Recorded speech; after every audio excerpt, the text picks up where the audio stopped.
Hi guys, good morning. How are you doing today?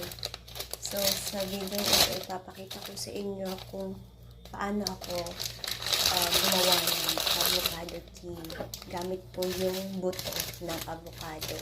Trinay ko lang siya. Ayan. Ngayon maglalagay ako ng 1 teaspoon ng dried avocado. Ayan, ilagay na natin lahat kasi last na rin yan. And sa next video ko guys, ipapakita ko sa inyo kung paano ko siya ginawa from the scratch. Ayan, dagdagan lang natin ng tubig. Enough for 1 cup.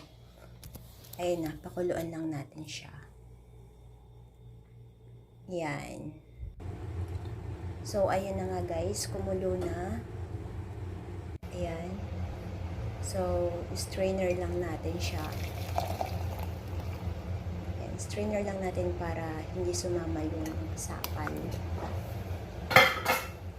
Ayan, and then mag-add lang tayo ng 1 teaspoon ng honey. Kung wala naman kayong honey sa bahay guys, pwede naman yung brown sugar. 1 teaspoon lang siya. Unahan ko na kayo guys. Ang lasa po niyan is medyo mapait siya. So, kailangan mo ng konting asukal. Thank you for watching everyone. Bye.